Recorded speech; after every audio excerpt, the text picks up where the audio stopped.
on the occasion of World Population Day,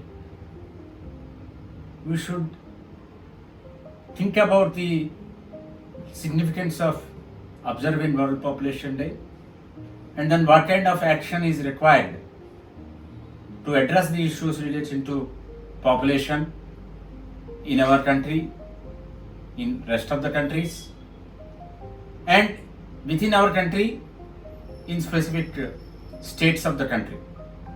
Let me start with a quotation from former Prime Minister Sri Atal Bihari Vajpayee ji. Population needs to be stabilized for sustainable development. World Population Day is observed on July 11th every year. In 1989, the Governing Council of UNDP recommended that 11th July should be observed by international community as World Population Day. The idea behind observing World Population Day is to focus the attention on urgency and importance of population and population related issues. Let us look at the themes of World Population Day. Every year there will be a theme of the World Population Day. In 1996, reproductive health and AIDS. In 1997, adolescent reproductive health care. 1998, approaching the 6 billion. And 2009, fight poverty, educate girls.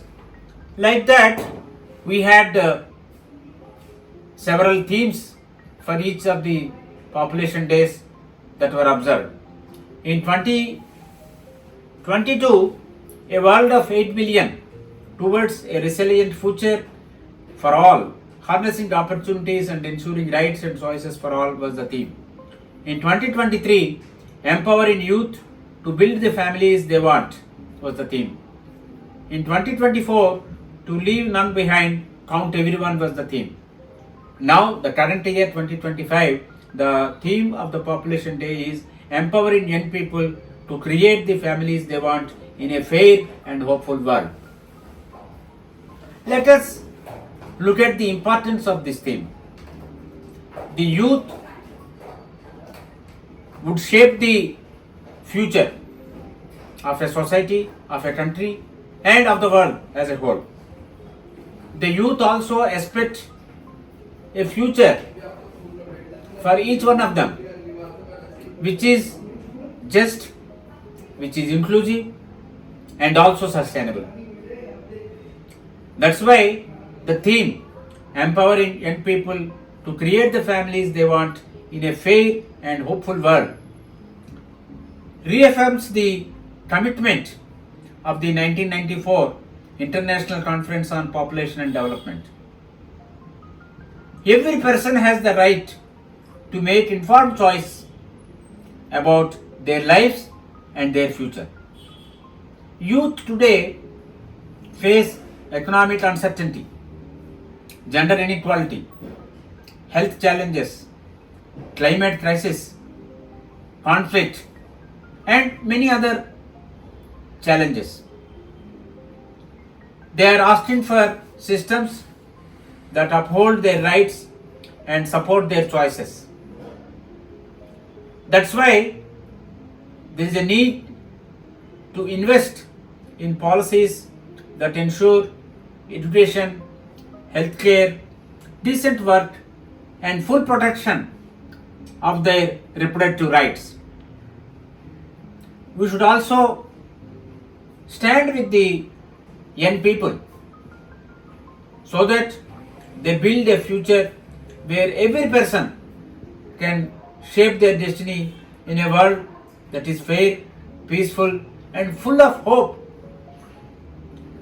That's why we need to ensure that the women are empowered to have number of children if any they want, and whenever they want to have the children.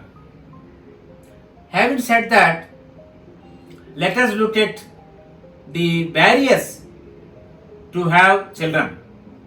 There was a study carried out by UN across the globe, and let us look at the results of the survey with respect to barriers to have children from India.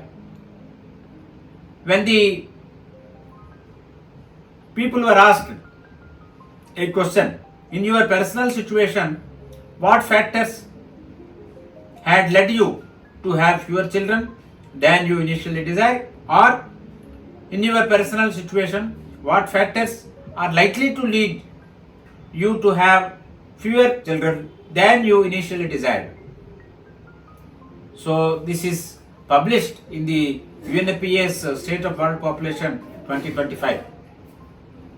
So what are the barriers that were mentioned by people in India?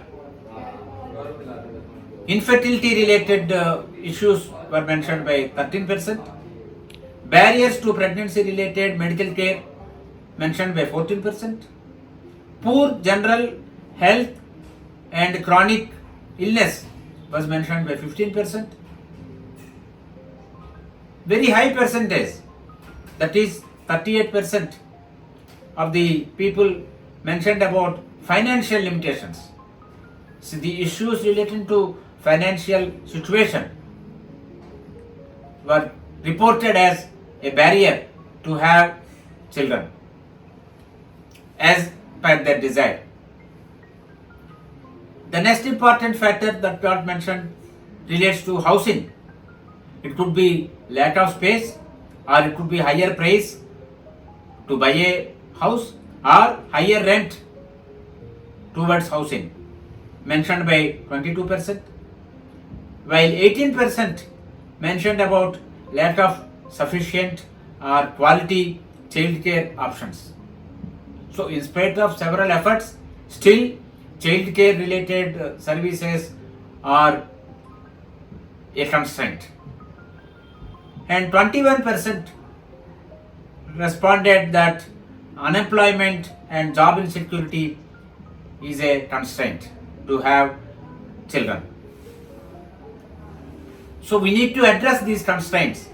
Then only we can have a situation wherein every woman will have an opportunity to have as many children she wants to have, and whenever she wants to have. Now let us look at the population situation of India. As on 2025, India is home for 1.5 billion people, and the projections indicate that by 2065 the population of India would reach 1.7 billion. Later on, after 2065, that means 4 decades from now, the decline in the population starts. In many countries and some of the Indian states, we are moving from a situation of population explosion to population collapse. So, below replacement fertility situation has emerged in many states of India and many countries across the world. So what do we need to do to address this issue? We need population policies related to management of population, because too much of decline of population and too much of decline in the fertility levels would lead to several challenges in terms of labor force, workforce participation, and economic security, social security for the elderly people, etc. Because in India, most of the people work in the unorganized sector. They are not covered by any pension schemes and all. So it will be a big challenge to cater to the social and economic besides the health needs of the elderly people. We also have a situation that the elderly population in India and in many states of India is increasing. Are we ready to face the situation of aging of the population? And we also need population policies relating to migration. sexual and reproductive health, human capital development. We all talk about demographic dividend and the benefits of demographic dividend. We can derive the benefits of demographic dividend only when we focus on skill development with specific reference to youth. In this context, role of data is crucial. Quantification and having measurable indicators to monitor the progress at macro level as well as micro level is crucial.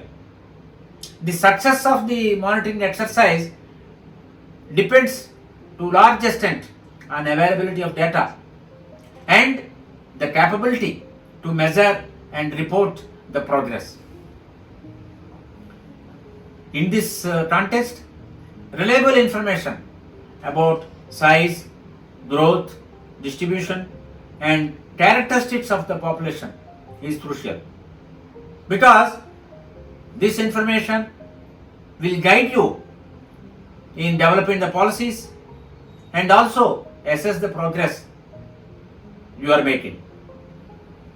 Population census is one of the critical sources of information, but in India we had the last census in 2011 and the 2021 census got delayed because of COVID. Now it is likely to be conducted in 2027. So we have to wait for another 2 to 3 years to get the results of census. NFHS is another data source. We completed 6 rounds of NFHS, but the results of NFHS 6 are still awaited. So we need data, good quality data to monitor the progress. We also have the Sustainable Development Agenda to be achieved by 2030.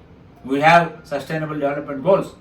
To what extent we are making progress and what else needs to be done to bridge the gap to ensure that India achieves all the Sustainable Development Goals. It depends on availability of good quality, reliable and correct, accurate data. And we need periodic nationwide and statewide surveys with robust study design, data quality and reliability. When we are talking about data and information, because we need to make evidence-based decision making. Here, adopting new information and communication technologies, it would help immensely in increasing efficiency and reducing the burden on the resources, because the resources are not unlimited. Issues related to open access to the existing data to facilitate evidence-based policy making, dissemination of microdata with adequate safeguards of course are required, because privacy and confidentiality have to be protected at any cost. So these also need attention. The role of demographers, statisticians, social scientists and development practitioners with multi-sectoral approach would be of great value. Let me conclude by giving a quote from Rudraranyaka Upanishad. Sarve bhavantu sukhinah, sarve santu niramayah, sarve bhadrani pasyantu, ma kaschit dukkha bhag bhavet. Om Shanti Shanti Shanti. Means, may all become happy, may all be free from illness, may all see what is auspicious, may no one suffer. Peace, peace, peace. Jai Hind.